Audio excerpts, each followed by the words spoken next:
Hi hello welcome to our channel. నేను మీ journalist Vijaya Reddy. ఈ వ్యక్తి గురించి చెప్పాలంటే అస్సలు పరిచయమే అవసరం లేదండి. అటు సినీ జీవితం, ఇటు రాజకీయ జీవితం రెండిట్లోనూ ఎక్కడ చూసినా అతన్ని ఈజీగా గుర్తుపట్టేస్తారు.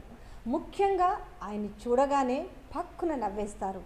సో ఇంతకీ ఎవరు అతను అనుకుంటున్నారా? అతనేనండి బాబు మోహన్ గారు.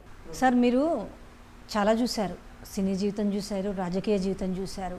ఇప్పుడు ఇది చూస్తుంటే మీకు ఏమనిపిస్తుంది? ఇట్లాంటి ఈ రోజు రోజుకి మారుతున్న ఈ టీఆర్ఎస్ రాజకీయం చూస్తుంటే ఏమనిపిస్తుంది?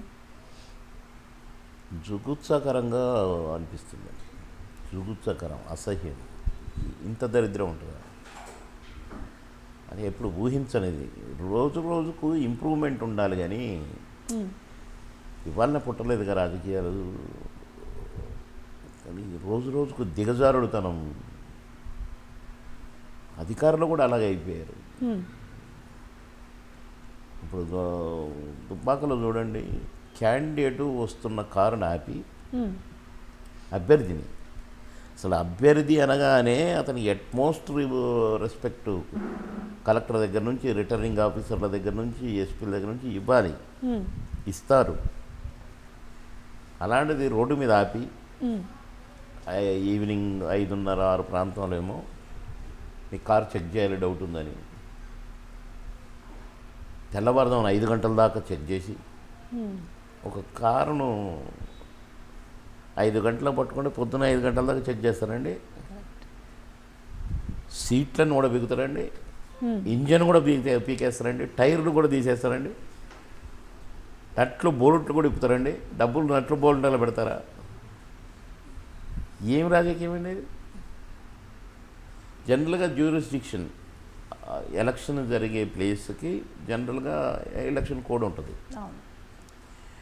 నేను కూడా 5 సార్లు పోటీ చేసిన, నాకు కూడా రూల్స్ తెలుసు. నేను తహసీల్దార్ ఉద్యోగం చేసిన, నేను ఎలక్షన్ సెక్షన్ క్లర్క్గా కూడా పనిచేసిన. జ్యూరిస్డిక్షన్ వరకే ఎన్నికల కూడా ఉంటుంది. అంతేగాని దుబ్బాకలో ఎలక్షన్ జరుగుతుంటే హైదరాబాదులో మా చుట్టాల ఇళ్లలో చెక్ చేయొచ్చు అండి డబ్బులు ఉన్నాయని. ఎందుకు ఉండకూడదు మా చుట్టాల ఇళ్లలో? అదేం రాజకీయం అని చెప్పండి. నేను ఇప్పుడు ఏడున్నాను, పోటీ చేస్తున్నా, వైజాగ్లో మా చుట్టాల ఇల్లు చెక్ చేస్తారా? ఇన్కమ్ ట్యాక్స్ అంటారు, ప్రపంచంలో ఎక్కడున్నా చెక్ చేయొచ్చు, ఓకే. దానికి వారంటు గీరంటు సరే ఇవన్నీ ఉండాలి. అంతే, అంత దారుణమైన నీచమైన రాజకీయం. దేవుడు చూసిరా అన్ని చేసి నేను అనంటే ఓడిపోయింది కదా, అట్లా బాగలేదు. ఇప్పుడు ఈ జిహెచ్ఎంసీ చూసుకుంటే ఇక ఇది నోటిఫికేషన్తోనే కొట్టాడు కదా దెబ్బ. మరి ఓటర్ మహాశీలు ఏ దెబ్బ కొడతారో అది భగవంతుడు తెలుసు. కాబట్టి అంటే ఇది ప్రతిపక్షాలకు ఇబ్బంది కాదంటారా? ఇంత సడన్గా క్యాండిడేట్లను సెలెక్ట్ చేసుకోవడానికే కాదండి.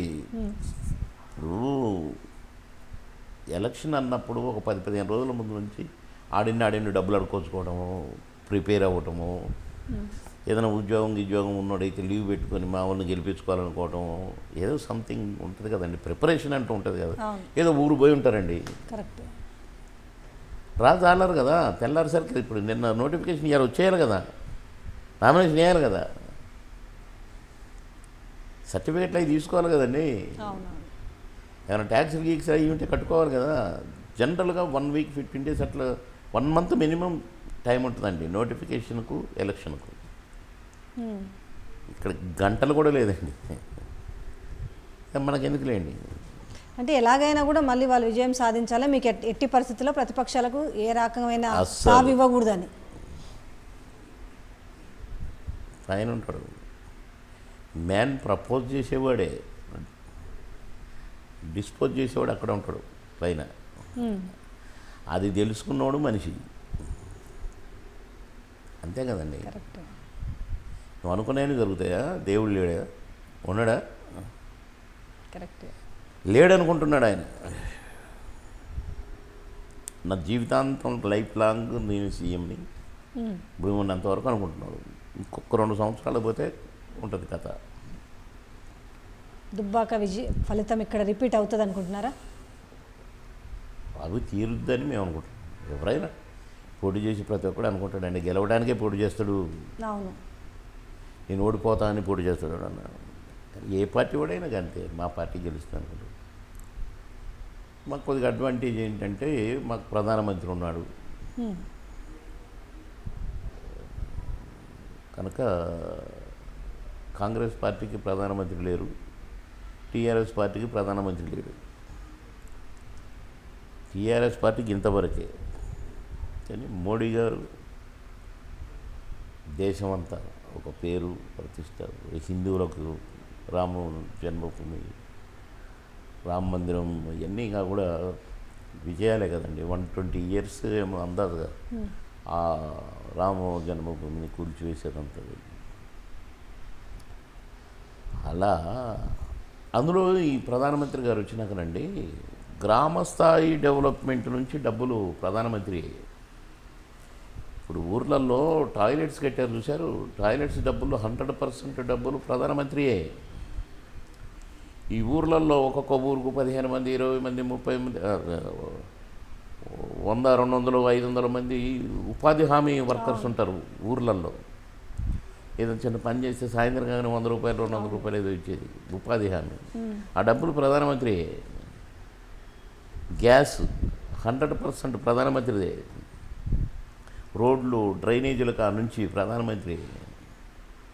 మున్సిపాలిటీలకు వచ్చే బల్బు, LED బల్బులు ఫ్రీగా సప్లై చేసింది సెంట్రల్ గవర్నమెంట్, ప్రధానమంత్రి. ఒక్కదాని పేరు కూడా చెప్పడండి. ఈ ముఖ్యమంత్రి అంటే ఆయన బొమ్మలే పెట్టుకుంటాడు అన్నిటికీ. బియ్యం ప్రధానమంత్రి.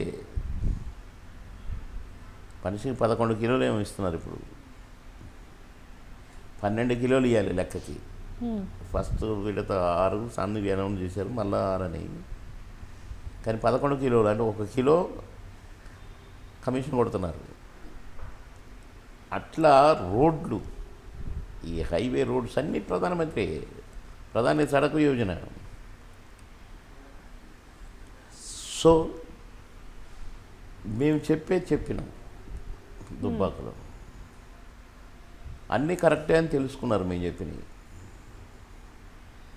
ఫ్రీగా ఇల్లు కట్టించి ఇయ్యరా నాయన అంటే డబల్ బెడ్రూమ్లు కడతానని గుడిసెలన్నీ కూరగొట్టారు హైదరాబాద్లో.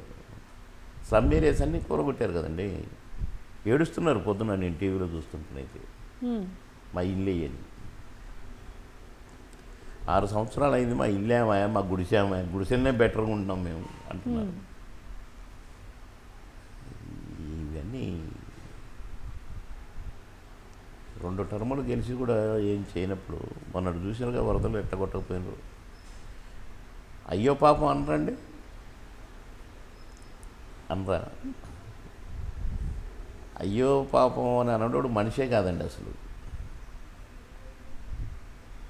ఏదో అయ్యో పాపం ఏమైంది అంటాం కదండి జనరల్గా, న్యాచురల్. అది ఎవరో మనకు తెలియకపోయినా. మరి ముఖ్యమంత్రి, తండ్రి, ప్రజల గార్డియన్, అంతమంది చనిపోతూ ఉంటే కరోనాతో, అంతమంది చనిపోతూ ఉంటే వరదలతో అయ్యో పాపం అన్నాడండి అని అన్నాం. చిన్న మాట. అలాంటి ముఖ్యమంత్రి బంగారు తెలంగాణ అని అంటాడు. అంటే కేటీఆర్ ఏమంటున్నాడంటే ఒక పైన బీజేపీ పైన చాలా ఘాటైన విమర్శలు చేసింది. ఏంటంటే కేంద్రం నుంచి హైదరాబాద్కు ₹1 ఇవ్వలేదు, ఏ ముఖం పెట్టుకొని బీజేపీ వాళ్ళు ఓట్లు అడుగుతారు గ్రేటర్లో అంటున్నారు. ఇస్తారు కదా, ఏ ముఖం పెట్టుకొని. రాతపూర్వకంగా ఇవ్వకుండా ఉండరు కదా పార్టీ. నేను ఇప్పుడు చెప్పినా కదండి, ఇండ్లు ప్రధానమంత్రి దగ్గర నుండే వస్తాయి, ఇండ్లకు కూడా డబ్బులు. దాన్ని నేను డబుల్ బెడ్రూమ్లు కడతాను, ఈ గట్టను ప్రధానమంత్రి ఇచ్చేయని అసలు కట్టలేదండి. నేను ఇప్పుడు చెప్పాను కదా, టాయిలెట్లకు వచ్చినప్పుడు 100% టాయిలెట్స్ కట్టుకున్నారండి విలేజెస్లో.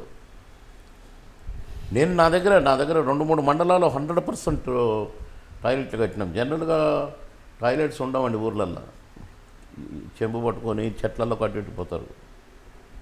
ఈ రోజున పోయిన 5 సంవత్సరాలలో ఇప్పుడు మ్యాక్సిమం టాయిలెట్స్ కట్టుకున్నారండి. డబ్బులు ఎవరు దమ్ముంటే మాట్లాడమనండి. ఊర్లల్లో శ్మశాన వాటికలకు కూడా లేవండి చాలా వరకు. వైకుంఠధామాలని ఎవరేంటి డబ్బులు? ప్రధానమంత్రి. ఇప్పుడు లోకల్ ట్రైన్ తిరుగుతుందండి, ఎవరేంటి డబ్బులు? అవి డబ్బులు కావా? ప్రధానమంత్రి ఆయనే కదా వచ్చి ఇనాగ్రేట్ చేశాడు. ఈ రింగ్ రోడ్లు ఈ 4 లైన్స్ 3 లైన్స్ ఇవన్నీ ప్రధానమంత్రి గారి డబ్బులే. నాలుగు ఉంది కదని మాట్లాడితే కాదు కదండి. నేను చదువుకున్న కనుక, సంస్కారం ఉంది కనుక, నాకు తెలుసు కనుక నేను డేర్గా మాట్లాడుతున్నాను. అట్లా రూపాయి లేదు అని చివరిలో అశ్వత్థామాత కుంజర అంటాడు చూడండి ధర్మరాజు. అబద్ధం ఆడని ధర్మరాజు, నేను అబద్ధం ఆడను అనుకుంటే అది అబద్ధం, అందుకని కుంజర చిన్నగా అంటాడండి. కృష్ణుడు అనిపిస్తాడు కదా.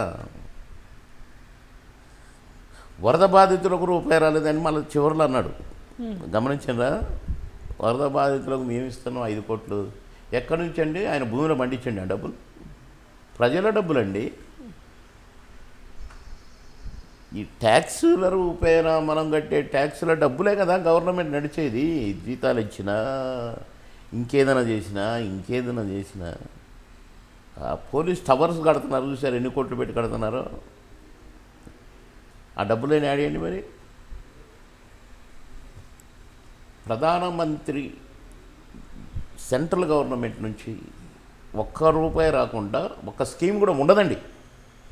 ప్రభుత్వం నడవదండి. ఇన్ని రోజులు ఇవి ప్రజలకు చెప్పడంలో కాస్త ఆలస్యమైంది అనుకోవచ్చా? ఆలస్యమైంది. వీళ్ళు ఇట్లా చెప్పుతున్నారు కనుక ఇప్పుడు మేము విత్ పేపర్స్ జీవోలతో సహా చెప్తున్నారు మన వాళ్ళు. ఇగో చూసుకోండి అని ప్రెస్కు చూపిస్తున్నారు సెంట్రల్ గవర్నమెంట్ ఏమొచ్చినాయి. అది కరెక్ట్ కాదండి. మా అయ్య చూసుకుంటాడులే అని నోటికొచ్చినట్టుగా మాట్లాడటం కరెక్ట్ కాదు. వాళ్ళు విజ్ఞతకే ప్రజలు ఇస్తారు దానికి. ఒక నిజమే కావచ్చు. అంటే బయటికి వినిపిస్తున్న వాదన ఏంటంటే టీఆర్ఎస్ పార్టీలో ఉన్న ఎమ్మెల్యేలు కానీ మంత్రులకు కానీ చాలా కేసీఆర్ కానీ కేటీఆర్ కానీ చాలా చులకన భావంతో చూస్తారు అనేది అన్నారు. ఇందులో వాస్తవం ఉంది. ఎవరిని? టీఆర్ఎస్ పార్టీలో ఇప్పుడు ఉన్న వాళ్ళందరూ కూడా డమ్మీలే. మంత్రులు కానీ ఎమ్మెల్యే కానీ వాళ్ళకంటూ వాళ్ళకి కావాల్సి డమ్మీలే కావాలి. నాలంటోడు వద్దు, ఇది కరెక్ట్ కాదనుకుంటాను అని అనేటోడు వద్దు. అబ్బా బలిగింది అట్టటోళ్ళు కావాలి. అంటే ఎప్పుడు భజన చేయాలి. తందానా అంటే తానే తందానా అనాలి, లేదా మీరన్న భాషలోనే భజన చేసేటోళ్ళే కావాలి. ఎలాంటి తప్పు చేసినా కరెక్ట్, నువ్వే కరెక్ట్ అనాలి, లేదా నోరు మూసుకొని ఉండాలట. అట్టటోళ్ళనే కదా అందరిని పెట్టుకున్నారు. వాళ్ళు ఏది ప్రెస్కి ఏదైనా మాట్లాడినప్పుడు వాళ్ళే మాట్లాడాలా, మా కుటుంబమే మాట్లాడాలి, ఇంకొకరు మాట్లాడకూడదు కదా. అంటే కంపల్సరీ మాట్లాడాలంటే పర్మిషన్స్ ఇవన్నీ అవసరమా? 100%. లేకుంటే సాయంత్రకాలం కూడా బిగుతారు. అంత ఓపిక ఉండాలి అందులో ఉండాలంటే. ఆ రకమైన ఓపిక పడతారు కదండి, ఓపిక పడుతున్నది. మీకే యాక్చువల్గా ఎక్కువ ఫ్రస్ట్రేషన్ రావడానికి కారణం ఏంటి? దాంట్లో నుంచి అంటే ఉండలేనంత నాకు అంత కథ లేదండి. చిన్న సమస్య, సారీ అని వచ్చేసాను అంతే. సిట్టింగ్ ఎమ్మెల్యేగానే కదండి నేను బీజేపీలోకి వచ్చింది. అవునవును. ఏంటి సార్ అది ఒక్కసారి? అది పర్సనల్ కదా. ఓకే. నేను ఎప్పుడు సీఎం గారు అయ్యగారు నేను ఎప్పుడు ఈ దండాలు పెట్టడాలు చెంచాగిరిలో అవి నాకు రావు. నేను చంద్రబాబు గారు సీఎం ఉన్నప్పుడు గంతే ఉన్నా, ఇక్కడికి వచ్చినాక కూడా గంతే ఉన్నా. అంతే తప్ప నాకు ప్రజలకు ఏం కావాలో నేనేం చెప్పాను దాని విషయంలోనే మాట్లాడదు తప్ప అనవసరమైన నేను మాట్లాడను, తప్పుడు పనులు చేయను. ఏ పొలిటీషియన్ అయినా అండి అబద్ధం ఆడకుండా కుదరదండి. ఏదన్నా అప్పటికప్పుడు తప్పించుకోవడం, అరే అయిపోతుందిలే, అయిపోయింది ఇట్లా మాట్లాడాల్సి వస్తుందండి. నేను 25వ సంవత్సరం పొలిటీషియన్గా 3 సార్లు ఎమ్మెల్యే చేశాను. 15 సంవత్సరాలు. ఒకసారి ఓడిపోయాను అనుకోండి. 20 సంవత్సరాలు. ఇప్పుడు 25వ సంవత్సరం నడుస్తుంది. అబద్ధం నా నోటి నుంచి రాలేదు. తప్పు నాకు తెలిసి చేయలేదు. ముక్కుసూటితనం ఇబ్బందులు ఎదుర్కోలేదండి? ముక్కుసూటితనం కాదండి, ఉన్నట్టుగా మాట్లాడటం. ముక్కుసూటి కంటే కొంతమంది నేను బట్టిన కుందేలకు మూడే కాళ్ళని మాట్లాడతారు, అది కరెక్ట్ కాదు. ఇది తప్పు, నో, అంతే. అట్లా నాకు నచ్చలేదు, ఓకే రైట్ అని వచ్చేసిన అంతే. అంకుల్ అంకుల్ అంకుల్ ప్లీజ్ అనుకుంటూ వచ్చిన. ఎవరు, కేటీఆరా? కేటీఆర్ అంకుల్ అంకుల్ ఒక్క నిమిషం మీ బావ పిలుస్తున్నాడు అంటే కూడా థ్యాంక్స్ అనుకుంటూ వచ్చిన అంతే. తప్ప నాకు నేను డైరెక్ట్ ఇంట్లో పోయేటోని ఈ ఎమ్మెల్యే లాగా నేనేదో ముసుగేసుకొని కూర్చొని ఆ గేట్ కాడ ప్రగతి భవన్ కాడ నిలబడేవాడిని నేను అట్లా ఎప్పుడు లేను. మాట్లాడాలనుకుంటే డైరెక్ట్ ఇంటికి పోయేది మాట్లాడేది, మాట్లాడాలనుకుంటే డైరెక్ట్ రూమ్కి పోయేది మాట్లాడేది.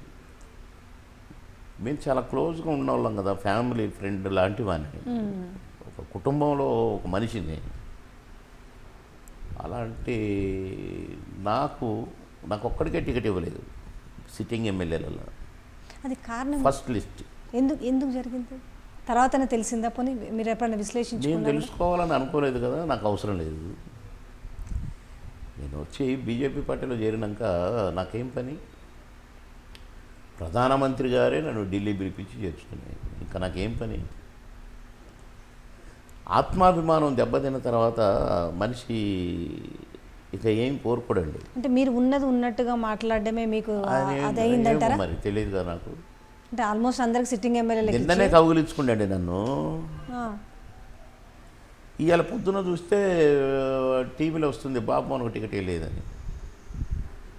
నిన్న కౌగులించుకున్నప్పుడు ఏమనుకుంటాం ఇట్లా పట్టుకొని? అవును, ఆప్యాయత ఉంది. ఇటు పోతున్నాడు, నేను అక్కడ నిల్చొని ఉన్నా. పోయేటోడు నన్ను చూసి అటు వచ్చి అక్కడికి నన్ను కౌగులించుకొని ఇట్ట కొట్టి వీపు మీద పోతే ఏమనుకుంటాను చెప్పండి? రేపటి నుంచి నామినేషన్లు ఏమనుకుంటారు? తీర ప్రెస్లో బాబుమోహన్ టికెట్ ఇవ్వలేదు అని నేను చెప్పాను. నన్ను పిలిచి బాబుమోహన్ నీకు టికెట్ ఇవ్వట్లేదు ఏమనుకోబాకు, కొన్ని కారణాలు ఉన్నాయి, నువ్వు ఫీల్ కావద్దు అంటే నీ ఇష్టం అని అందును. అసలు చెప్పలేదు, ఏమీ లేదు, ఏం లేదు, బాబుమోహన్ టికెట్ ఇవ్వట్లేదు అని చెప్పడానికి నేను హట్ అయ్యాను. ఆ మాట విని హట్ అయ్యాను. పిలిచి చెప్పినా మీరు హట్ అవ్వకపోతే అరే ఇంత అవమానమా? నేనేం తప్పు చేసిన? నా వల్ల ఏం అపకారం జరిగింది పార్టీకి? నేను రూపాయలు లంచం తీసుకొని అబద్ధం ఆడని, తప్పు చేయని. ఎందుకంటే నేను ఒక గవర్నమెంట్ ఎంప్లాయీగా పనిచేసిన వాడిని, చదువుకున్న వాడిని, పోస్ట్ గ్రాడ్యుయేషన్ దాకా నేను చదువుకున్న ఉన్నాయి. రెవెన్యూ ఇన్స్పెక్టర్ నుంచి తహసీల్దార్ దాకా ఉద్యోగం చేసిన వాడిని. నాకు రూల్స్ తెలుసు, ఒక ఫైల్ అంటే ఏంటో తెలుసు, నోట్ ఫైల్ అంటే ఏంటో, నోట్ ఆర్డర్ అంటే ఏంటో తెలుసు. మేము పని నేర్చుకోవాల్సిన అవసరం లేదు. ఎందుకంటే రెవెన్యూ ఇన్స్పెక్టర్ అంటే ఊర్లలో గ్రామాలు, రైతులు. తహసీల్దార్ అంటే అంతే కదండి, తహసీల్దార్ కూడా అంతే కదా, పొలాలు, భూములు, రైతులు, ఊరిని ఏంటి డెవలప్ చేయాలి, ఈ ఊరికి ఏం కావాలి. రెవెన్యూ ఇన్స్పెక్టర్ కాగానే మాకు ఒక నోట్బుక్ ఇస్తారండి. ఒక మండలికి 30 ఊర్లు 35 ఊర్లు అట్లా ఉంటాయి. మేము ఫస్ట్ డ్యూటీలో జాయిన్ కాగానే ఏం చేయాలో తెలుసండి, ఒక నోట్బుక్ పెట్టుకొని గీతలు కొట్టుకోవాలి. ఇది ట్రైనింగ్ మాకు. ఓకే, రెవెన్యూ ఇన్స్పెక్టర్కి 1 మంత్ లోపల స్టాటిస్టిక్స్ తయారు చేసుకోవాలి మేమే. ఈ ఊరుంది, ఈ ఊరిలో ఎన్ని కోళ్ళు ఉన్నాయి, ఎన్ని బాతులు ఉన్నాయి, ఎన్ని నెమళ్ళు ఉన్నాయి, ఎన్ని బర్రెలు ఉన్నాయి, ఎన్ని ఎద్దులు ఉన్నాయి, ఎన్ని ఆవులు ఉన్నాయి, ఎన్ని మోటబావులు ఉన్నాయి, ఎన్ని చేదబావులు ఉన్నాయి. ఈ డేటా అంతా మా దగ్గర ఉండాలి, ప్రతి విలేజ్ది. మరి పాలిటిక్స్లో ఒక నియోజకవర్గం అని అంటే ఆ నియోజకవర్గాలకు సంబంధించిన అన్నీ మాకు తెలిసి ఉండాలి కదండి. కరెక్ట్. కనుక నాకు అన్నీ తెలుసు కనుక నేను ఉద్యోగం చేసిన కనుక 14 years నేను నేర్చుకోవాల్సిన పని పట్టలేదు. నాకు ఆల్రెడీ అదంతా మీకు నాకు తెలుసు కదా. అవును, నేను మంత్రి అయ్యాను, ఫస్ట్ సంతకానికి ఒక ఫైల్ పెట్టాలి. నా ప్రిన్సిపల్ సెక్రటరీ ఒక ఫైల్ పట్టుకొని వచ్చాడు. ఉమ్, ఫైల్ తెచ్చి పెట్టాడు, ఇదే ఇంతలా ఉంది అంటే జనరల్ ఫస్ట్ సంతకం ఉంది, ఏదో బుట్టిగా పెడతారండి ఫార్మాలిటీస్కి, బుట్టిగా అట్లా సంతకం పెడతాం, ఉమ్, ప్రెస్కి ఇచ్చి ఉంటుంది.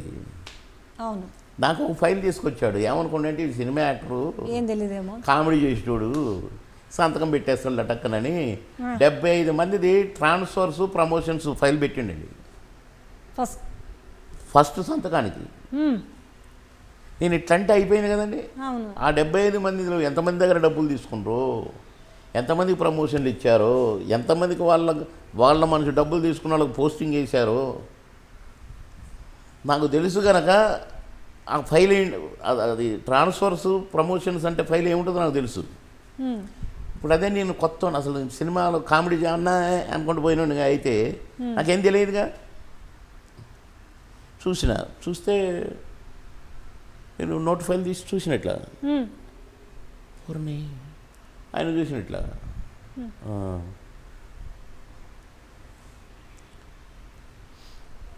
వై దిస్ నౌ స్పీక్ అని రాసి సంతకం పెట్టి చేస్తాం. స్పీక్ వై నౌ అనేసరికి చెమటలు తుడుచుకుంటాం. ఒక ఐఏఎస్ ఆఫీసర్ నవ్వుకున్న చూసి ఇట్లా స్పీక్ అని ఇచ్చేసిన కదా ఫైల్. అవును, మళ్ళీ నాకు అప్పుడు మాట్లాడుతున్నారు కదా, ప్రెస్ కింద ఉన్నారు కదండి, ఫస్ట్ డే కదా, కరెక్టే. సెకండ్ డేనో థర్డ్ డేనో వచ్చిండు ఫైల్ పట్టుకొని. ఏమండి చెప్పండి, ఏంటి అంత అర్జెంట్ ఆ ఫైలు మళ్ళీ పట్టుకొని వచ్చారు అన్న. అంటే సార్ కొన్ని వేకెన్సీస్ అయ్యి, అంత అర్జెంట్ కాదే, ఫస్ట్ సంతకానికి ఏదో మామూలు ఫైల్ పెడతారు, ఏదో నోట్ ఫైల్ పెడతారు, ఓకే అనిపిస్తారు అట్లా, కానీ మీరు అట్లా పెట్టడం నాకు నచ్చలేదు అన్నారు. కాదు సార్ చాలా అర్జెంట్ ఉందని అంతే అన్న అని చూసిన. Not necessary put up after 3 months అని రాసి పంపిన సెకండ్ డే. మరి ఇది నాకు పని తెలుసు కనుక రాశాను, తెలియకపోయి ఉంటే మీరు కూడా సంతకం పెట్టేసాను. ఇదేదో కొత్త పెట్టాలేమో. జనరల్గా మంత్రుల దగ్గర పిఏలు వాళ్ళు రాస్తారు, కింద సంతకం పెడతారు మంత్రులు. నాకు వచ్చు కదా పని. అట్లా ఫస్టే కేసీఆర్ గారు హట్ అయ్యారు నన్ను ఎమ్మెల్యే చేసినప్పుడు. పట్టా సర్టిఫికెట్ ఇస్తున్నాం. నేను ఎమ్మెల్యే అయిన 3వ రోజు ఈ జిల్లా ఇన్ఛార్జి మంత్రి కేసీఆర్ గారు పుసుకున్న అంత చూసి ఇది ఎన్ని ఎకరాలు అని అడిగిన తహసీల్దార్ని. 8 ఎకరాలు అన్నాడు. 8 ఎకరాల నుంచి ఇప్పుడు ఎంతమందికి ఇస్తున్నాం పట్టా సర్టిఫికెట్ అన్నా. 200 మందికి అన్నాడు. మరి ఇది సర్వే చేశారా అన్న. సర్వే చేశారా అనే మాట, బౌండరీస్ ఫిక్స్ చేశారా అన్న మళ్ళీ 3వ మాట. బౌండరీస్ ఎవరికి తెలుస్తుంది ఇది? కరెక్ట్. సర్వే ట్రైన్డ్ అయిన, నేను సర్వే ట్రైనింగ్ అయిన రెవెన్యూ ఇన్స్పెక్టర్ని. సో అవన్నీ మీకు తెలుసు. బౌండరీస్ అంటే ఇప్పుడు ఇది 8 ఎకరాలండి. అవునవును, బౌండరీస్ ఉండాలి. 200 మంది కంటే ఇక్కడ ఇస్తున్నాం అండి ఇంత. దీనికి బౌండరీస్ ఫిక్స్ చేయకపోతే ఇచ్చే ఈ 200 మంది 8 ఎకరాలను కూడా కబ్జా పెడతారు.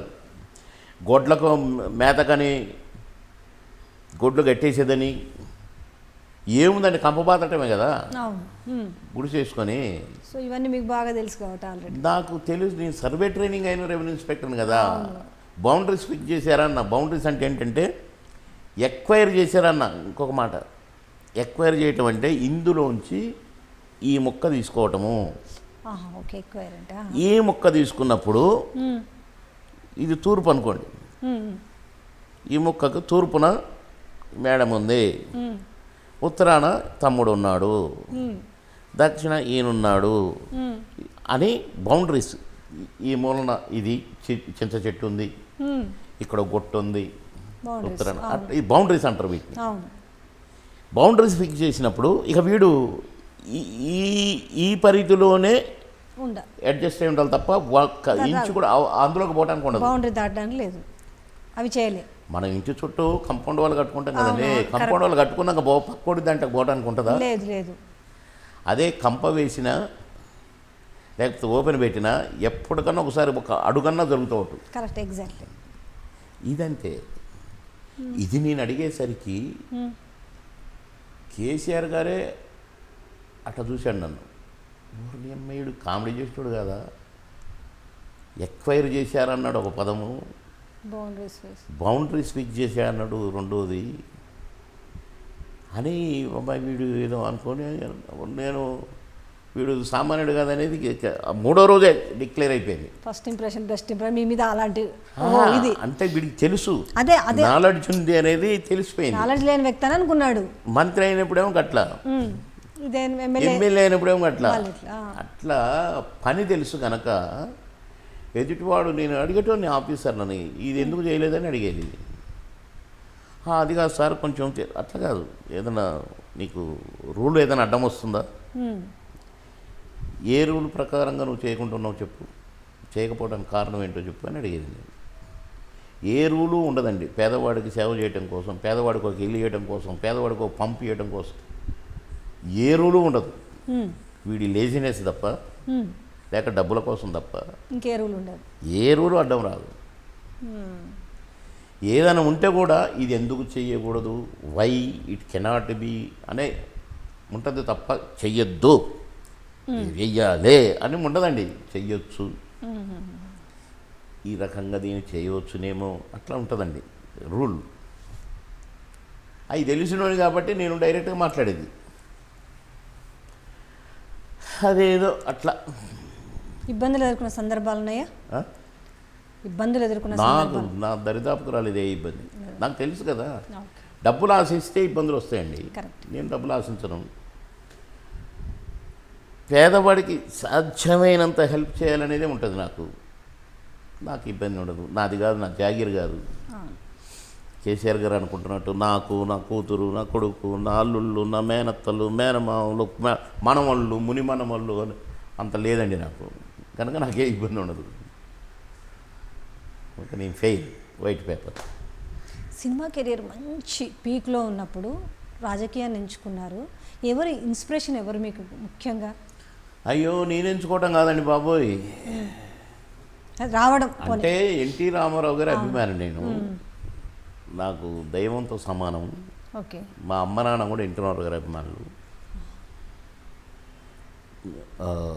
అన్నగారే నన్ను ప్రచారాలకు పంపేవాడు. ఒక రౌడీ గారి పెళ్ళం 100 days ఫంక్షన్లో నన్ను అన్నగారి గురించి మాట్లాడమంటే నేను మాట్లాడాను. నా స్పీచ్ ఎంత నచ్చిందో ఎన్టీ రామారావు గారికి. ఒక్క మాట, తమ్ముడు ఆ రోజు చాలా బాగా మాట్లాడారు తమ్ముడు అని బాగా మెచ్చుకున్నాడు. మెచ్చుకొని నాకు ఎప్పుడు గ్యాప్ ఉన్నా అన్నగారు క్యాబినెట్ మీటింగ్లో ఉన్నా కూడా నేను డైరెక్ట్గా పోయి కలిసేవాడిని. తమ్ముడు రండి రండి రండి అని అన్ని ఆపి మాట్లాడేవాడు నాతో అన్నగారు. నన్ను ప్రచారాలకు పంపేది. తమ్ముడు మీరు బాగా మాట్లాడుతారు, మీరు అక్కడికి వెళ్ళండి ఇక్కడికి వెళ్ళండి అనేవారు. నేను వెళ్ళి బాగా మాట్లాడారు మీరు అది ఇది అనేవాడు. అట్లా నన్ను ప్రచారాలకు పంపేది. అన్నగారు చనిపోయినాక కూడా ఇది నా డ్యూటీ, నా అన్న పార్టీ ఎందుకు పెట్టిండో పేదవాళ్ళకు సేవ చేయాలని, కనుక అన్న డ్యూటీ చేయాల్సిందే అని నేను ఇది డ్యూటీ అన్నట్టుగా పెట్టుకుని పనిచేసేది. చంద్రబాబు గారు కూడా నన్ను అటు ఇటు ప్రచారాలకు పంపేది. సో నాకు ప్రచారాలు చేయడం మా అన్నగారి దగ్గర నుంచి, అన్నగారు పెట్టింది అది. ఇక టీడీపీలోనే ఉండే కదా కేసీఆర్ గారు. ఇక్కడ ఆ క్యాండిడేట్ని ఓడగొట్టాలని అంటే అంత ఈజీ కాదు. దామోదర్ రాజనరసింహ అంటే strong leader, daring dashing leader, డబ్బుకు డబ్బు, డేరుకు డేరు అన్నీ ఉన్న లీడర్. ఆయన్ని ఓడగొట్టాలి. ఓడగొట్టడానికి ఎవరి వల్ల కాదు, బాబు మోహన్ అయితేనే కరెక్ట్ అనేది డిసైడ్ అయ్యారు కేసీఆర్ గారు, చంద్రబాబు గారు. నన్ను అడిగితే నేను చేయనన్నాను. దాన్ని మంచి బిజీగా ఉన్నా నేను, రోజుకి 5-6 షూటింగ్లు, ప్లీజ్ అని అన్నా. అంటే నన్ను బాగా ప్రెషర్ పెడితే ఏడ్చినా కూడా ప్లీజ్ నా లైఫ్ స్పాయిల్ అయిపోతుంది, లేదు నువ్వు పోటీ చేయాల్సిందే అని కేసీఆర్ గారు పట్టుబట్టి నన్ను తీసుకుపోయి నామినేషన్ వేయించి, నేను షూటింగ్ నుంచే పోయాను నామినేషన్ వేయడానికి. మ్మ్. బాగా బిజీ. ఒకరోజు పిలిచారు ఇది బీఫామ్ వేయడానికి. పిలిచి ఒక్క 2 నిమిషాలు కూర్చుంటావు బాబు అని అంటే ఆ టికెట్స్ ఇస్తున్నారు. మ్మ్. నేను కూర్చునేసరికి షూటింగ్ రెడీ అని ఫోను, మళ్ళీ పోవటం, మళ్ళీ షట్ చేయటం, రావటం, మళ్ళీ విరవని మళ్ళీ రావటం, అట్లా 3 సార్లు వచ్చాను. 3 సార్లు 3 రకాల డ్రెస్సులు వచ్చి, ఏం బాబు నువ్వు వచ్చినప్పుడల్లా ఒక డ్రెస్సులో వస్తున్నావు అంటే, ఇది 3వ షూటింగ్ నుంచి సార్, మ్మ్. రోజుకి 5-6 షూటింగ్లు ఉంటాయి నాకు, అందుకనే వద్దంటున్నా నేను మ్మ్. అంటే ఫీల్ అయింది పాపం. ఆయన ఫీల్ అయింది కానీ కేసీఆర్ ఫీల్ కాదు. ఓకే. లేదు లేదు లేదు లేదు మనం ఓడగొట్టాలంటే బాబు మనం కావాల్సిందే అని సరిగ్గా నన్ను చేసకపోయాను. ఇక నేను మాట్లాడినా నేను చెప్పి మొత్తాన్ని గెలిచిన, ఆయన ఓడగొట్టి 3 సార్లు ఓడగొట్టిన అలాంటి క్యాండిడేట్. మ్మ్. అట్లా నేనేం అడగలేదు, నేనేం కోరలేదు, నన్ను బలవంతంగా తీసుకుపోయి చేపించారు. సరే కొన్ని కారణాల వల్ల నా రాజకీయం కథ ఏంటో తెలుసుకోవాలనుకున్నాను, ఇక్కడ ఉండిపోయాను. ప్లస్ సినిమాలో నేను వదలడానికి వదులుకోలేదు. మ్మ్. మంచి క్యారెక్టర్స్, నేను కథను నడిపే క్యారెక్టర్లు వేసి పిచ్చి క్యారెక్టర్లు వేయబుద్ధి కాక జనం తిడతారని భయంతోనే నేను పిచ్చి క్యారెక్టర్స్ వేయట్లా. అట్లా అంటే అందుకని మీన్స్ అంటే ఎట్లా అడుగుతున్నారు, ఒకవేళ మీకు దగ్గరకు వచ్చిన ఇది మీరు వేయాలి అనే దానికి అంటే ఎలాంటి ప్రయారిటీ ఉంటుంది దానికి? సపోజ్ కాదండి, వాళ్ళు మాకు క్యారెక్టర్ ఇది అని చెప్తారు, నా కాంబినేషన్ ఎవరు, నా క్యారెక్టర్ ఏంటనేది చెప్తారు. చెప్పినప్పుడు మేము చూస్ చేసుకుంటాం, అది మాకు హక్కు. అవును. ఇంకా కొంతమంది అయితే కథ అంతా చెప్పమంటారు, మేము అంటాను మా క్యారెక్టర్ వరకే చెప్పమనేది నేను. కనుక అది ఇప్పుడు మీరే చెప్పిండ్రు అనుకోండి, నాకు ఒక ఆయన వచ్చి చెప్పిండు నాకు, నీ క్యారెక్టర్ ఇట్లా ఎమ్మెల్యే ఇనాగరేషన్లో దానికి పోతావు, నువ్వు పోయి ఇనాగరేషన్ చేసి కత్తెర జేబులు వేసుకొని దొంగతనంగా వెళ్ళిపోతావు అని చెప్పారు. నేను టెర్రర్ ఎమ్మెల్యే, నేను పనిచేసిన అవును. కత్తెర జేబులు వేసుకొని పోతాడు అంటే ఎవడన్నా నమ్ముతారండి నన్ను? చెప్పండి. అట్లాంటి క్యారెక్టర్ ఏమున్నది దాంట్లో కామెడీ చెప్పండి. అవును. చెప్పులు కాళ్ళకి వేసుకోనంట, సంకలో పెట్టుకుంటానంట. ఎవడన్నా ఎమ్మెల్యే నిజంగానే అసలు ఆల్రెడీ అక్షర జ్ఞానం లేనివాడైనా చెప్పులు కాళ్ళకి వేసుకుంటారా, సంకలు పెట్టుకుంటారండి? అలాంటి క్యారెక్టర్ ఏమంటే అది అవసరమా? ఓకే. అంటే మనల్ని మనం జుగుత్సాపరచుకోవటం, మనల్ని మనం అవమానపరచుకోవటం, అలాంటి క్యారెక్టర్స్ ఏ రకంగా నవ్వించగలుగుతాం మనం? మన ఫేస్లో అసలు ముందు ఎక్స్ప్రెషన్ పలకదు, ఎందుకంటే మన ఫీలింగ్ నన్ను నేనే అవమానపరచుకుంటున్నాను ఏంటి ఇదేంటి అని ఫీల్ అవుతాం.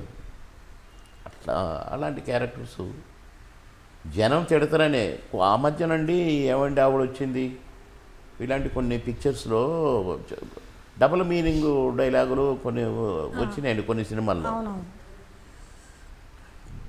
జనం డైరెక్ట్ ముఖం పట్టుకొని బూతులు మాట్లాడుతున్నారేంటి అన్నట్టుగా నా రవీంద్ర బాలరావు ఒక ఆయన అయితే నన్ను విమర్శించినట్టుగా మాట్లాడారు.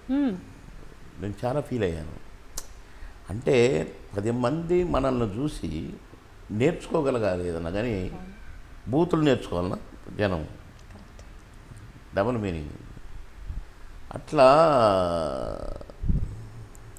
ఇది మంచి క్యారెక్టరా చెడ్డ క్యారెక్టర్ మనకు అర్థమవుతుంది కదండి.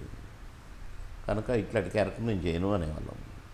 మాకు సినిమాలు అంటే బాగా చాలా ఉన్నాయి, కానీ టక్కున ఇప్పటికి గుర్తొచ్చి నవ్వేది అంటే గుర్తు రాగానే నవ్వుకుంటాం.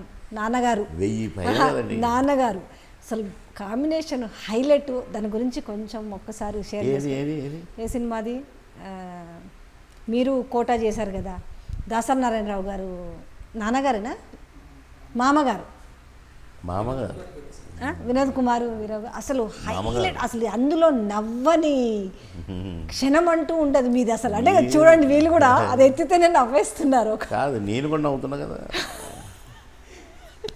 మేము ఒక సీన్ మీరు చెప్తే నమ్మరు.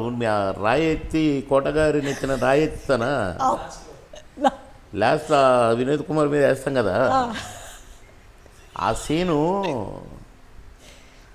6 గంటలకు స్టార్ట్ చేసి 8 గంటలకు అయిపోవాలి. 2 అవర్స్లో అయిపోవాలి సీను అని మధ్యలో బ్రేక్ చేసి పెట్టి 9 o'clock నుంచి మళ్ళీ వేరే షూటింగ్ ఉందా, వేరే అదే సినిమాలే కానీ వేరే షూట్కి వెళ్ళాలి, షిఫ్టింగ్. ఓకే. హీరోయిన్ది పెట్టలేదు నైట్ అంతా. 6 గంటల కరెక్ట్గా స్టార్ట్ అయిందండి. నేను నవ్వేది కట్ కట్ అనేది, కోట నవ్వేది కట్ కట్ అనేది, డైరెక్టర్ నవ్వేది కట్ అనేది, ప్రొడ్యూసర్ నవ్వేది కట్ అనేది, లేకుంటే ఏ లైట్ బాయ్ కెమెరామ్యాన్ ఎవరన్నా ఒకళ్ళు నవ్వేటోళ్ళు, ఎంత కంట్రోల్గా ఉన్నా కూడా. మరీ ఆ రాయేసే సీన్ అయితే 20 టేకులు 30 టేకులు అయిపోయినాయి, ఎవరో ఒకళ్ళు నవ్వుతున్నారు, ఒక పక్క తెల్లవారుతుంది. ఆ కోటగారు నారాయణ నారాయణ అని ఎత్తగానే నేను ముందే ఉరకడానికి పోగిపెట్టి ఇవన్నీ మేము ఒకళ్ళు కోట ఆ మూడ్లో ఉండి కూడా కోట రాయి పట్టుకుని నా కొడక నవ్విస్తున్నావు నువ్వు కాకపోతే మరి నవ్విచ్చేసి మరి అది తెల్లవారిందండి. మార్నింగ్ 6:30 అయింది. ప్రొడ్యూసర్ కోపం వచ్చి ఏమనుకుంటున్నారు మీరు, 2 గంటల కోసం పెడితే సీను తెల్లవారుద్దా, 6:30 అవుతుంది, ఇంకొక 10 నిమిషాలు ఒక అరగంట పోతే సన్ వస్తే ఇది నైట్ ఎఫెక్ట్ తీయలేము మనం అని సీరియస్ అయ్యి వెళ్ళిపోయింది. అప్పుడు మేము 2 షాట్లు 3 షాట్లు ఉండేప్పటికీ మా ప్రొడ్యూసర్ కోపం వచ్చింది, ఆయన ఏడు ముఖం పెట్టుకొని పోయింది అని మేము కబకబకబగా 2-3 షాట్లు చేసేసినాం. అట్లా నవ్వుతూనే ఉన్నాం.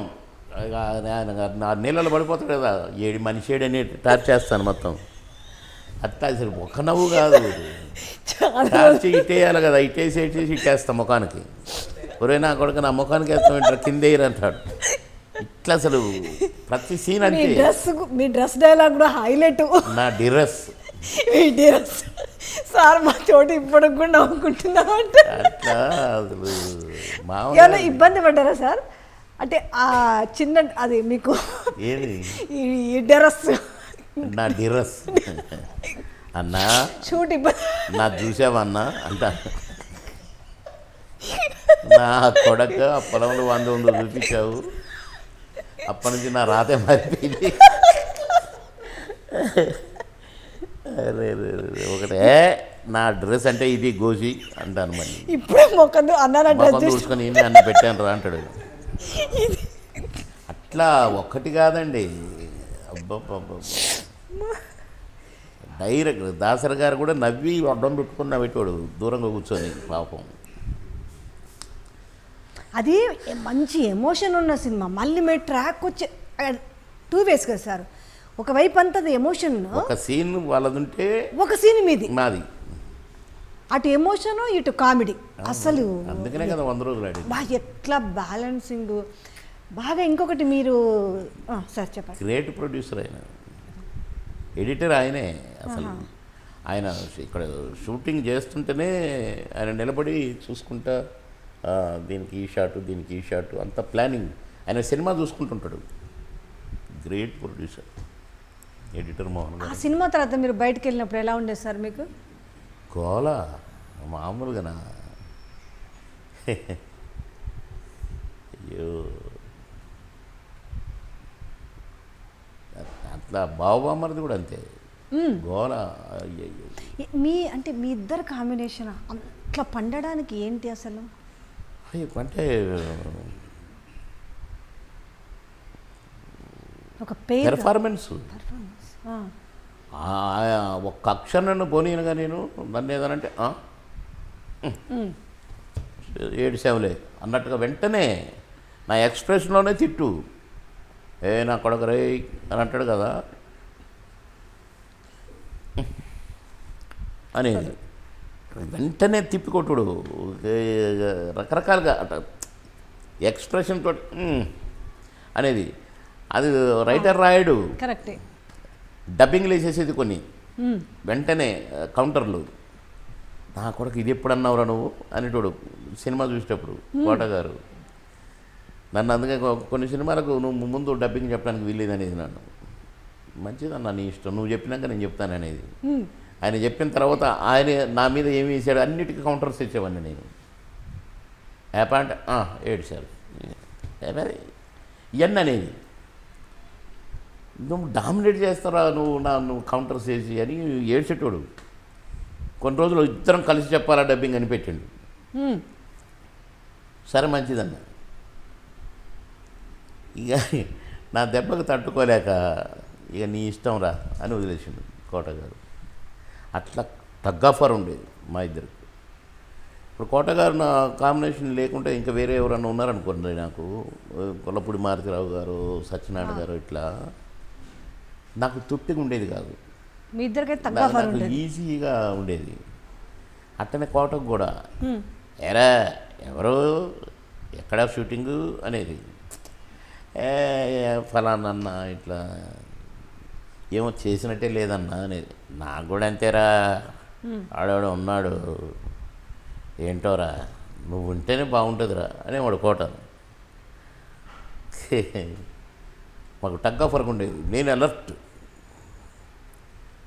అక్కడ రాసిందే చెప్పటం కాదు, అక్షరం మారితే ఆ నోట్లో నుంచి రావటం ఆలస్యం, వెంటనే నా ఎక్స్ప్రెషన్ మారేది, నా డైలాగ్ మారేది.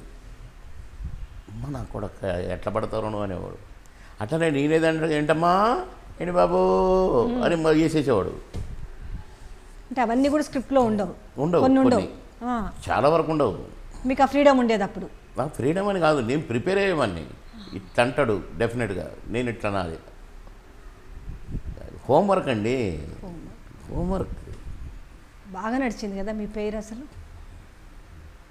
ఎప్పుడైనా ఈగోస్ ఇద్దరిలో, నాకంటే నువ్వు బాగా చేసావు, నాకంటే నువ్వు బాగా చేసావు అని ఇలాంటివి ఎప్పుడైనా వచ్చేవా? లేదు. పాపం కొన్ని సందర్భాలు నువ్వు ఇట్లా తిట్టు నన్ను, నేను ఇట్లా అంట అని కూడా చెప్పేటోడు. నేను అట్లా తిట్టాను నేను అనేది. తిట్టరా ఏం పర్లేదు ఇలారా, నేనేమనుకున్నాను తిట్టు అంటే బాగుండదన్న మరీ అంత ఇదిగా అనేవాడిని. కాదురా నువ్వు తన్ను నన్ను, నేను వెంట పడుతున్న పారిపో అని కూడా చెప్పేవాడు. అట్లాంటి ఈగోలు రాలేదు, కానీ మాకు కొందరు పెట్టాలని చూసారు, పెట్టారు. కొన్ని రోజులు కోట బాబుమోహన్ బాబుమోహన్ తోటి మేము కాంబినేషన్ చేయమని పెట్టారు కొందరు. ఇది ఏమైంది సార్ అప్పుడు? అదే క్రియేషను, అంటే నేను డామినేట్ చేస్తానని, నేను ఇటు వెళ్ళిపోతున్నానని వీళ్ళని డామినేట్ చేసి నాకు బాగా పేరు వస్తుందని అట్లా ఎక్కించి మాకు మేము కాంబినేషన్ చేయకుండా చేశారు కొన్నాళ్ళు. అప్పుడే నాకు సిల్క్ స్మితతో సాంగు లేదా డిస్కో సాంగ్తో సాంగు 2 సీన్లు. అప్పుడే అంత పువ్వు ఉంటే ఏమో కూర ఉంటే ఏమో ఇట్లాంటి పాటలన్నీ వచ్చినాయి. అట్లా కూడా హిట్ అవుతున్నాయి నా సినిమాలు. మళ్ళీ కాంప్రమైజ్ కలిసి చేయాలని ఇవన్నీ జరిగినాయి, మామూలే. చిత్రసీమ ఇది మాది. చిత్రసీమ అన్ని చిత్రాలు జరుగుతుంటాయి కనుక అన్నీ చూసినాం. ఇంకొకటి బాగా మళ్ళీ కామెడీలో అమాయకంగా ఎక్కడ ఏమిటి ఎలా అదొక్కసారి దాన్ని షేర్ చేసుకోండి. అంటే అన్ని రకాల హావభావాలు దాంట్లోనేమో చాలా ఏమి తెలియని ఒక అమాయకుడి మాదిరి ఆ కామెడీ. అది మా క్యారెక్టర్, అమాయకుడు కొడుకు, కానీ అన్నీ మన ఆలోచనలన్నీ కరెక్ట్ ఉంటుంటాయి మళ్ళీ. అవును, అట్లా అదొక క్యారెక్టర్. దానికి అనుగుణంగా నేను మోల్డ్ అవ్వటం, నన్ను నేను మోల్డ్ చేసుకుంటాం. డాడీ డాడీ ఎందుకు ఏమిటి ఎలా మరి అమ్మతే అని ఇన్నోసెంట్గా చేసేది. అదే కదండి ఆర్టిస్ట్ అంటే, నటుడు అంటే గదే కదా. రచయిత రాసిన దాన్ని కొంచెం ఇంప్రూవ్ చేసి మనం ఓన్ చేసుకొని మనం అందులో దూరి యాక్ట్ చేయటమే కదా. మరి 1000 క్యారెక్టర్లు 1000 పైన క్యారెక్టర్లు వేసానంటే చిన్న విషయం కాదు కదండి. మన హోంవర్క్ లేకుండా మనం చేయలేం కదా. పాట చినుకు చినుకు వందెలతో 1 year ఆడింది. ఏ నటుడికి ఒక సాంగ్ అది చెప్పినప్పుడు మీ ఎలా ఉండింది? మీ ఇంటర్నల్ కానీ మీ ఇన్నర్ ఫీలింగ్ ఎట్లా ఉండింది? పాట నాది కాదు, హీరోది. హీరో హీరోయిన్ సాంగ్ అది నా మీద పెట్టారు. ముందు నాకు షూటింగ్ పోయిందాక తెలియదు, అది నేను సాంగ్ షూటింగ్ అని తెలియదు. ఏదో రీషూట్ చేస్తున్నారు, నేను మెడ్రాస్లో వేరే షూటింగ్లో ఉంటే నువ్వు రేపు పొద్దున మార్నింగ్ ఫ్లైట్కి వచ్చేయాలని మెడ్రాస్ వచ్చి చెప్పారు నాకు, అచ్చిరెడ్డి గారు, కృష్ణారెడ్డి గారు. ఇంటికి పోతూ డైరెక్ట్గా స్టూడియోకి వచ్చేయాలి నువ్వు, ఆ సారథి స్టూడియో కంటే సరే అని వెళ్ళాను. వెళ్తే డ్రెస్ వేసుకో అర్జెంట్ అంటే నిలబడే డ్రెస్ తీసేసి డ్రెస్ వేసుకున్నా. సూటు. ఇప్పుడు సూట్ ఏంటన్నా అంటే చెప్తా కదా నువ్వు రా రా, రా అన్నారు. పోయినా సాంగ్ వేసాను. వేస్తే ఈ సాంగ్ ఊరు అన్నా లేదు నువ్వు రెడీ రెడీ రెడీ టేక్ చేద్దామా అంటే అయ్యో అన్నా ప్లీజ్ ప్లీజ్ టేక్ ఏంటన్నా నువ్వు సాంగ్ పెట్టి టేక్ అంటావు ఏంటన్నా అసలు ఏం చేయాలనో తెలియాలి కదా కనీసం ఒక్క రిహార్సల్ అంటే ఆ మాస్టర్ వచ్చి చూపించి టడా టడా టడా టన్ టడా టడా టడా టన్ ఓకే టేక్ చేద్దాం. చూసావు కదా నువ్వు చూసినావు టేక్. అయ్యో అన్న ఒక రిహార్సల్ లేదు టేక్ ఓకే, రెండో టేక్ ఓకే, మూడో టేక్ ఓకే. అప్పుడు నువ్వు ఇప్పుడు ఒక అరగంట రెస్ట్ తీసుకో, నువ్వు టిఫిన్ చేయపో అన్న. అది కాదన్న నువ్వు రూమ్కి పో నేను వస్తున్నామని అప్పుడు చెప్పారు. అసలు సాంగ్ ఎందుకు పెట్టారు, ఏంటి కథ ఏంటి, వ్యవహారం ఏంటి. వామ్మో అనుకొని 2 రోజుల్లో కంప్లీట్ చేసి, ఎందుకంటే నేను 2 days కంటే దొరకలేదు వాళ్ళు. 2 రోజుల్లో కంప్లీట్ చేసి, నేను ఒక కమెడియన్, అంత హెవీ సాంగ్. ఇబ్బంది పడ్డారా అప్పుడు? అంటే తను కూడా అప్పటికే ఇబ్బంది కూడా 2 రోజులు అట్ట అయిపోతుంది సాంగ్. అంటే ఫస్ట్లో చెప్పగానే అంటే ఒక హీరో అంటే మీరు వచ్చిన తర్వాత షాట్ ఒకటే షాట్ చేసేసినగా, క్షణంగా అంటే మీకు రెండో షాట్ చేసేసినగా కాదు సార్, తను సౌందర్య వస్తుందని కూడా చెప్పలేదు కదా మీకు. సడన్గా పెట్టారు సాంగ్ అన్నారు. చెప్పాను కదండి, నేను 3 షాట్లు చేసిన.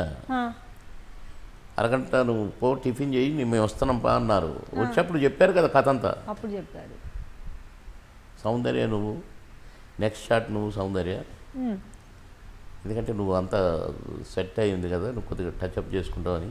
మేకప్ వేసుకోలేదు ఆ 3 షాట్లకి, దాన్ని వేసుకొనేలేదు కదా మేకప్, ఉట్టిన పౌడర్ అనుకొని షాట్లు చేసిన 3. దానికి పెద్ద కథ ఉంది. ఇక అదంతా పెద్ద కొంచెం చెప్పు, చిన్నగా చేసి చెప్పు. ఆహా, చిన్నగా కొన్ని చెప్పకూడదండి. చిన్నగా చేసి చెప్పు. నేను ఎవరిని హట్ చేయకూడదు. Okay okay. ఆ పాట వచ్చిన తర్వాత ఎవరైనా మీకు వచ్చిన హీరో ఉన్నాడు ఎదురుగా, ఆ 3 షాట్లు చేసినాక చూస్తే లేడు. కోటగారు ఒక పక్క, బ్రహ్మానందం ఒక పక్క, చేయొద్దని వాళ్ళు, ఓకే చేపిస్తాం బాబు వద్దని వీళ్ళు. అదంతా పెద్ద కథ అంటాను కదా, అందుకని చెప్పకూడదు. రిలీజ్ అయిన తర్వాత అసలు ఆ పాట ఎక్కడికో ఏంటి 1 year 365వ రోజు సెకండ్ షో చూసిన నేను. సెకండ్ షో హౌస్ఫుల్ 365వ రోజు అండి. ఏ హీరోల కనుందా ఒక పాటతోటి సంవత్సరం ఆడింది సినిమా అనేది. కరెక్ట్. నాకు మీరు హీరో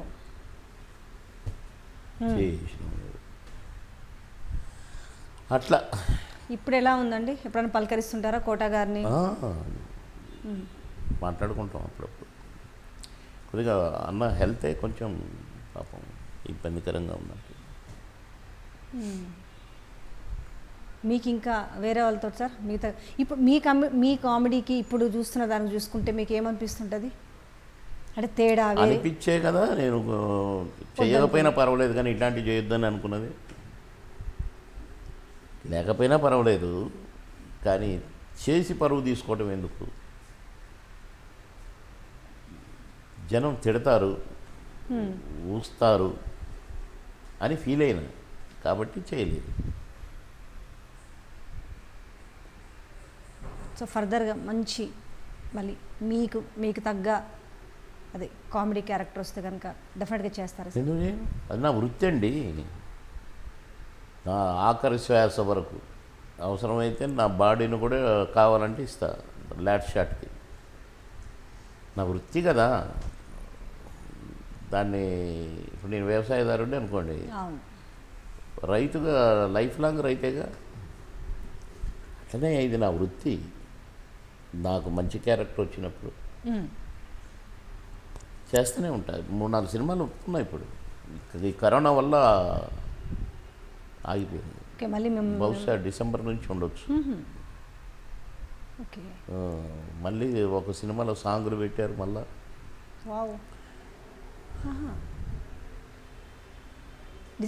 షూటింగ్ స్టార్ట్ అయిందా సార్? డిసెంబర్ నుంచి అనుకుంటున్నారు కానీ అంటే కరోనా వల్ల ఆపారు. మరి డిసెంబర్ నుంచి అనుకుంటున్నారు షూటింగ్లు జరుగుతాయని. ఏమో. సో ఇక బీజేపీ పార్టీకి వస్తే అంత ప్రముఖులందరూ కూడా చేరాలని క్యూ కడుతున్నారనే వార్తలు వినిపిస్తున్నాయి. కరెక్టే.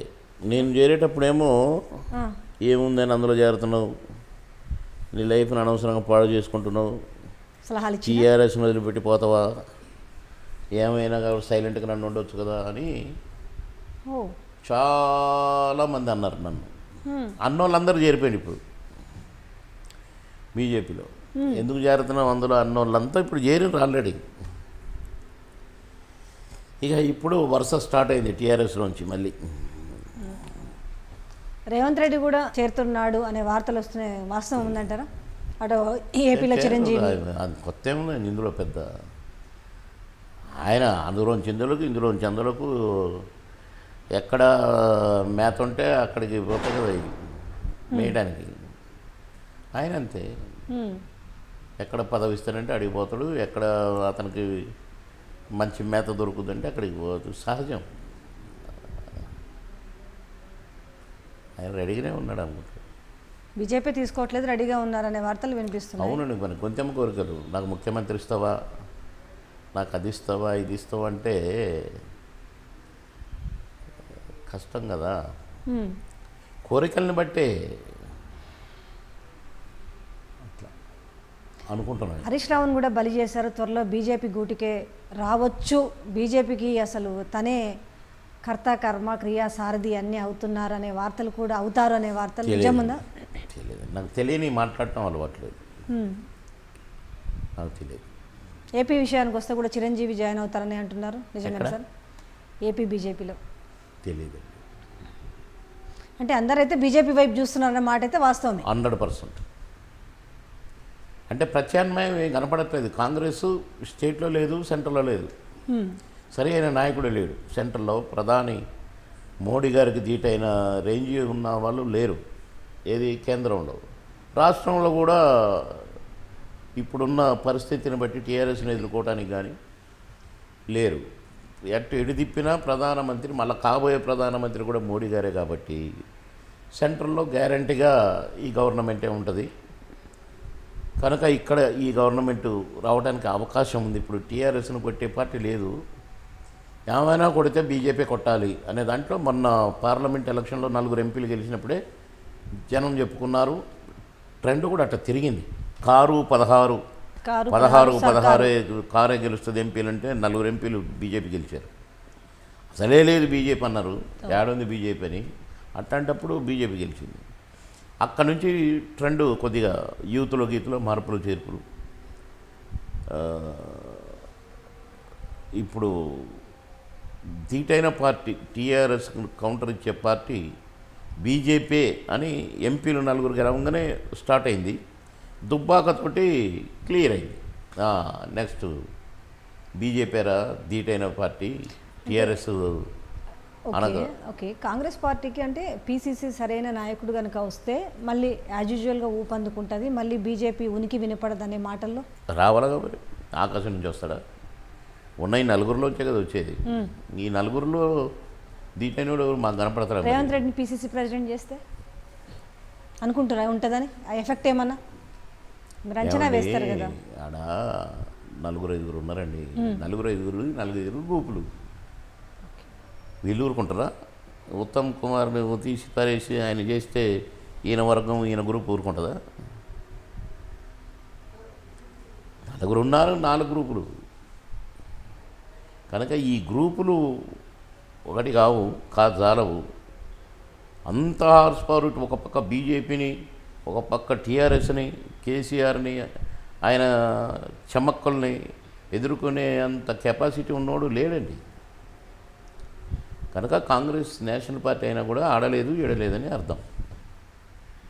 బీజేపీ పార్టీకి వచ్చేసరికి మా దాంట్లో లీడర్స్ ఉన్నారు, లీడర్షిప్లు ఉన్నారు, సీనియారిటీ ఉన్న వాళ్ళు ఉన్నారు, ప్లస్ మాకు ప్రధానమంత్రి ఉన్నాడు. రేపు మళ్ళీ ఆయనే ప్రధాని. కనుక మేము ఎదుర్కోవడానికి మాకు ఛాన్సెస్ ఆర్ దేర్. ఇప్పుడు జిహెచ్ఎంసీ కొట్టితే ఇంకా క్లియర్ అయింది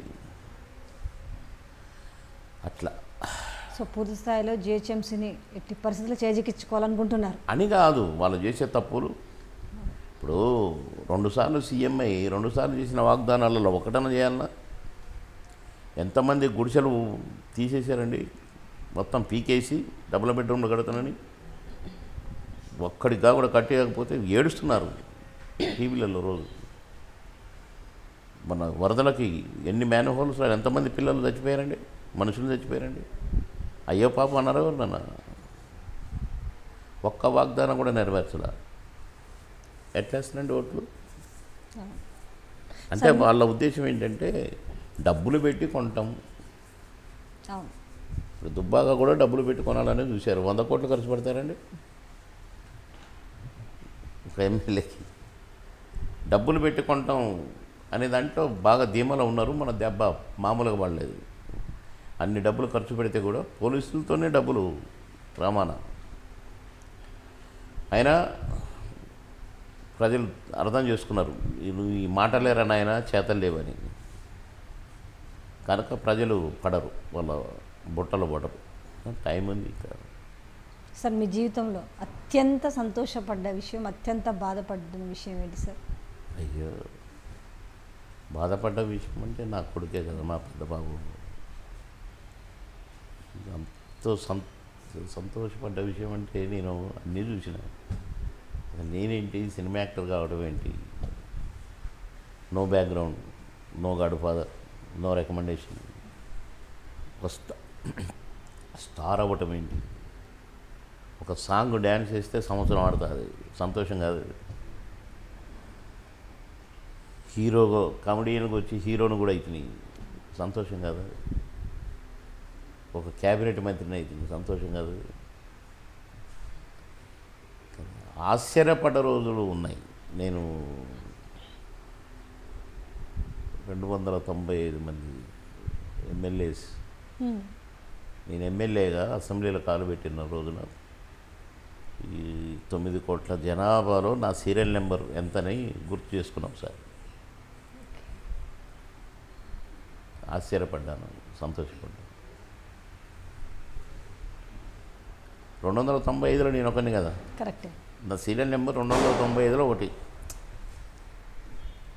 9 కోట్లలో అంతే కదండి. కరెక్ట్. మంత్రి అయినా 35 మంది, 9 కోట్లలో 35 మందిలో నేను ఒకరిని.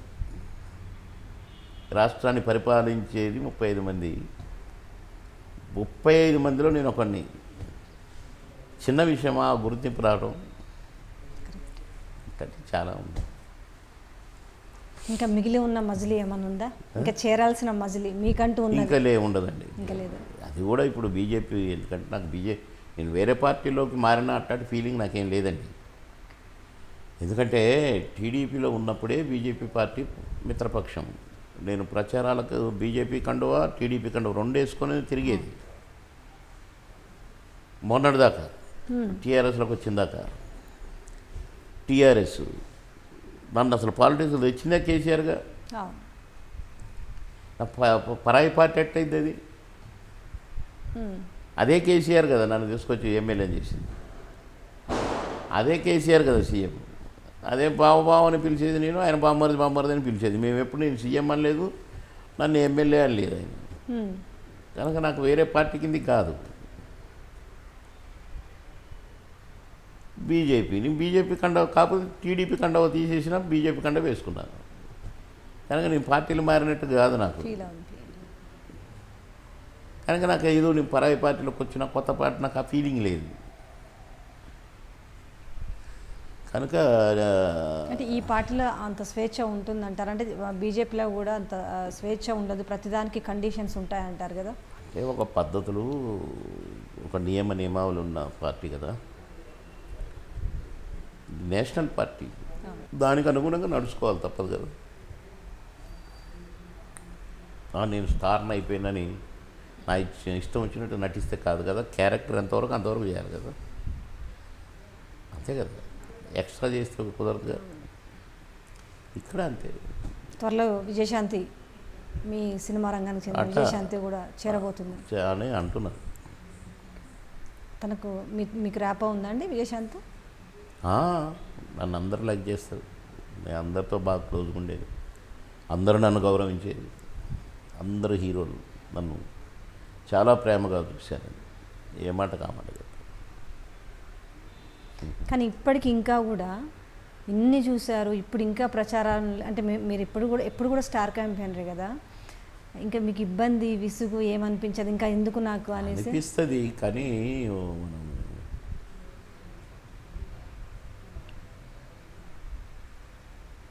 చేయాలనుకున్నాం కనుక చేస్తున్నాం, లేకపోతే మనకు అవసరం లేదు. కరెక్ట్. అదే ఇది సంపాదన కింద పెట్టుకుంటే ఎప్పుడో మానేసేవాడిని. ఎన్టీ రామారావు గారు పేదవాళ్ళకు సేవ చేయాలి, పేదవాడికి పట్టాడు అన్నం పెట్టాలన్న దీంతో పార్టీ పెట్టాడు కనుక నేను కూడా అదే డెసిషన్ తీసుకున్నా. కాబట్టి సమాజంలో 3 కేటగిరీల ప్రజలు ఉంటారండి నేను గ్రహించింది. ఒక కేటగిరీ ఎంతటి డబ్బైనా పెట్టి ఎంతటి పనైనా చేసుకునే డామినేటింగ్ ఒక కేటగిరీ ఉంటుందండి. ఒక కేటగిరీ ఆఫ్ ప్రజలు ఎంత డబ్బైనా పెట్టి ఎంతటి పనైనా డామినేటింగ్గా చేయి. ఇంకొక కేటగిరీ ఉంటుందండి, ఎంతటి రికమెండేషన్ అయినా పెట్టి ఇప్పుడే సీఎం దగ్గర నుంచి ఇప్పుడే ప్రధానమంత్రి దగ్గర నుంచి అని హై ప్రొఫైల్ కేటగిరీ ఒకటి ఉంటుందండి. వాళ్ళు ఎంత డబ్బు అయినా పెడతారు, ఏమైనా చేస్తారు, ఎంతటి పైన చేయించుకుంటారండి. ఇటు డబ్బు ఇటు రికమెండేషన్ లేని ఒక కేటగిరీ ఉంటుందండి, 3వ కేటగిరీ. వీడికి డబ్బు ఉండదు, రికమెండేషన్ ఉండదు, దిక్కులు చూస్తుంటాడు, ఈఏఏ చేస్తాడా, ఈఏఏ చేస్తాడా, వీడు చేస్తానంటేనే వీడు వద్దంటాడు, వీడు చేస్తానంటే వీడు వద్దంటాడు, మాకు దిక్కెవర్రా దేవుడా అంటుంటారు. అలాంటి వాళ్ళ కోసమే నేను పాలిటిక్స్లో ఉండిపోయింది పర్మనెంట్గా. అన్నగారు కూడా పేదోడికి పట్టాడు అన్నం పెట్టాలి, కట్టుకోవటానికి గుడ్డలు ఇవ్వాలి, ఉండటానికి ఒక నీడ ఇవ్వాలి, ఇల్లుని ఇవ్వాలి అనే స్లోగనే కదా గుడిసే నాగలి రైతు. పేదవాడి కోసం పెట్టిన పార్టీ కాబట్టి పేదవాళ్ళకు సేవ చేయడానికి ఇది ఒక మంచి ప్లాట్ఫామ్ కనుక నేను పర్మనెంట్గా ఉండిపోయాను. ఓపిక ఉన్న వరకు సర్వీస్ చేద్దామనేది నా ఒపీనియన్.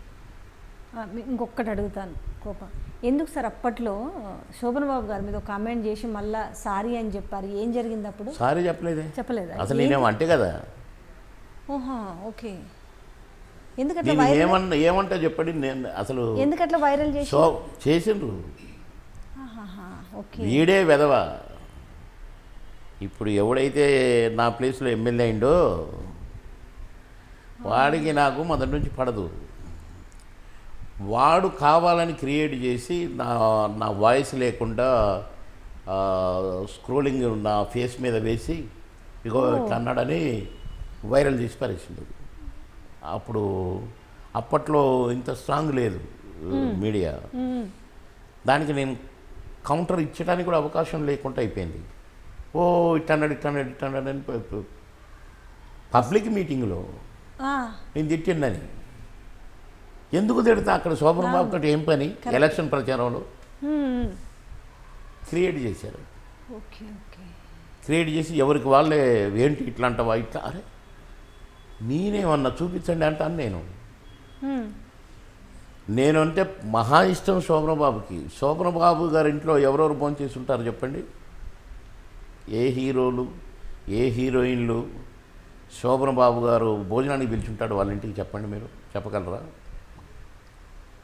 ఆయనతో సన్నిహితంగా ఉన్న చాలామంది హీరోలు ఉన్నారు కదా, తెలుగు తమిళ అంత తమిళనాడులో కానీ అంత. ఇద్దరినే ఆయన ఇంటికి భోజనానికి పిలిచింది ఆయన లైఫ్లో. ఒకటి రాజుబాబు, 2 బాబుమోహన్. రేపు మా ఇంటికి భోజనానికి రావాలి బాబుమోహన్. బాబుమోహన్ గారు అనేది నేనంటే అంత గౌరవం. ఆయన నా కోసం వెయిట్ చేసింది. నేను ఒక 5 ఆయన టైం అంటే టైంకే భోజనం చేస్తాడు. 1 అంటే 1కు భోజనం చేయాలంతే, కానీ నా కోసం 10 మినిట్స్ వెయిట్ చేశాడు. నేను ఏవిఎం నుంచి పోయేసరికి కొంచెం లేట్ అయింది. అంత ఇష్టం నాకు. ఆయన ఎందుకంటాం మనం చెప్పు, ఏముంది ఆయన అంటానికి? అవునవును, కరెక్టే. కామెంట్ చేయడానికి ఏముంటుంది అసలు? ఆయన పొలిటికల్ కాదు. కరెక్టే. ఇప్పుడు ఎంత చిరంజీవి గారే ఉన్నారు, పొలిటికల్లో ఉన్నారు ఆయన. అసలు ఇప్పుడు ఆయన టాపిక్ వచ్చిందా? కొన్ని పవన్ కళ్యాణ్ ఉన్నారు, టాపిక్ వచ్చిందా? ఎందుకు వస్తుంది మనకు? మన సాటి నటులని ఉంటుంది కదా గౌరవం. క్రియేట్ చేశారు. క్రాంతి కిరణ్ అనేట ఆయనే ఇదంతా చేయించాడు. ఎందుకు అట్లా? అతను ఎమ్మెల్యే కావాలని. ఆ ఇయర్ ఆయన టికెట్ అడిగాడు, ఇవ్వలేదు టీడీపీలో. సరే కాంగ్రెస్ నుంచి పోటీ చేశాడు, డిపాజిట్ రాలేదు. మళ్ళీ రెండోసారి చేశాడు ఇండిపెండెంట్గా, డిపాజిట్ రాలేదు. అప్పుడు నన్ను మొన్న కూడా చాలా ఒక 4-5 టీవీలతోటి నా మీద వాడిని తిట్టిందని, వీనేదో అన్నానని, వాడిని ఏదో అన్నానని ఉంటుందే. నా వాయిస్ ఉండదు, స్క్రోలింగ్ ఉంటుంది. అట్లా క్రియేట్ చేసిన అతనే. మీ తెర వెనుక ఏమో జరుగుతుందని అప్పుడు గ్రహించిరా మీరు? అప్పుడు గ్రహించిన, ఓ వీడా అని.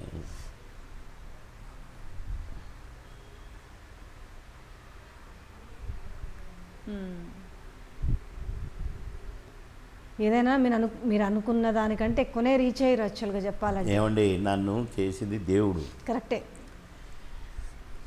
దేవుడికి వ్యతిరేకంగా జరిగితే ఆయన కానిస్తాడా? ఎంత నన్ను చెడగొట్టాలని చూశారో నేను అంత పైకే వెళ్ళాను తప్ప. ఇండస్ట్రీలో జరిగింది, ఇటు రాజకీయంలో జరిగింది. ఇప్పుడు నాకు చిన్న మనసు కష్టమైంది, ఆత్మాభిమానం దెబ్బతిన్నది. టీఆర్ఎస్ నుంచి బయటకు వచ్చిన అందరూ ఏమనుకున్నారు, అయిపోయింది, పొలిటికల్గా క్లోజ్, బాబు అయిపోయింది అనుకున్నారు. ఢిల్లీ నుంచి పిలిపి వచ్చింది, పోయినా ఇప్పుడు నన్ను నేషనల్ లీడర్ అంటున్నారు. ఇక్కడ ఉంటే స్టేట్ లీడర్నే కదా తెలంగాణ. ఇప్పుడు 9 స్టేట్లలో ప్రచారం చేయించారు నాతో. 9 స్టేట్లు, 9 రాష్ట్రాలు తిప్పారు నన్ను. జాతీయ నాయకుడు బాబుమోహన్ నేషనల్ లీడర్ అంటున్నారు. పెరిగిందా దిగిందా? మనుషులు చేస్తే కాదండి, దేవుడు చేయాలి. నన్ను ఎంతమంది చేసింది దేవుడు, మనుషులు కాదు. లేకపోతే ఏ రికమెండేషన్ లేకుండా, ఏ బ్యాక్గ్రౌండ్ లేకుండా, ఎవడూ లేకుండా నేను ఇన్ని మెట్లు, ఒక పక్క ఉద్యోగిగా నో రికమెండేషన్, ఒక పక్క cinema actor no recommendation, no background, ఒక political no recommendation, no background. నేను మొన్నటిదాకా మెదకులో, నేను నా ఊరు కాదు, నాది ఖమ్మం, నా చుట్టాలు కానీ నా ఓట్లు ఏమి లేవాడ, కానీ డామినేషన్ చిన్న విషయం కాదు కదా. కరెక్టే సార్. కనుక దేవుడు చేసిన దాన్ని మనుషులు ఎవరండి తుడిచేయడం. కరెక్టే సార్. కనుక నేను పట్టించుకొని. చాలా ధన్యవాదాలు సార్, మీ అమూల్యమైన సమయాన్ని మాకు కేటాయించినందుకు. ఇక మీరు మామూలుగా చంపినరా వచ్చిందాక, అందుకనే అయ్యో పాపం ఇంత ఇబ్బంది పడుతున్నారు, వాళ్ళు ఏమడగాలని ఉందో పాపం అని నేను కూడా టైం పెట్టుకొని జాగ్రత్తగా ఏం లేదు. చూడు ఎంత బాగా, అంటే అది తలుచుకొని ఈరోజు ఎంత నవ్వుకున్నాం. అంటే మీ అది ఒకసారి గుర్తు చేసుకొని పొలిటికల్లో బిజీ అయినా కూడా ఒక్కసారి అవి తలుచుకోవాలన్నది కూడా బాగా ఇదిగా ఉంటుంది. చాలా ధన్యవాదాలు sir. Thank you very much. మీ ద్వారా, మీ టీవీ ద్వారా మా ప్రేక్షక దేవులతో కాసేపు మాట్లాడుకున్నా. Very very happy. Thank you very much. Hi, this is Navdeep and please subscribe to Mirror TV. Thank you. Hi everyone, please subscribe to Mirrors. Hi guys, please subscribe Mirror TV. Hi, this is Pradeep Machraju. Please subscribe to Mirror TV. Hi, నేను మీ Jabardasth Ramprasad. Please subscribe Mirror TV. Please subscribe Mirror TV. Hi, this is Nagashaurya and please subscribe to Mirror TV. Hello everyone, my name is Priya Vedlamani. Please like, share and subscribe on Mirror TV. Thank you. Hi అండి, this is Rahul Vijay. Please do subscribe to Mirror TV. అందరికీ నమస్కారం అండి, నేను మీ Noval. Cinema విశేషాలు, cinema gossips తెలుసుకోవాలంటే subscribe to Mirror TV.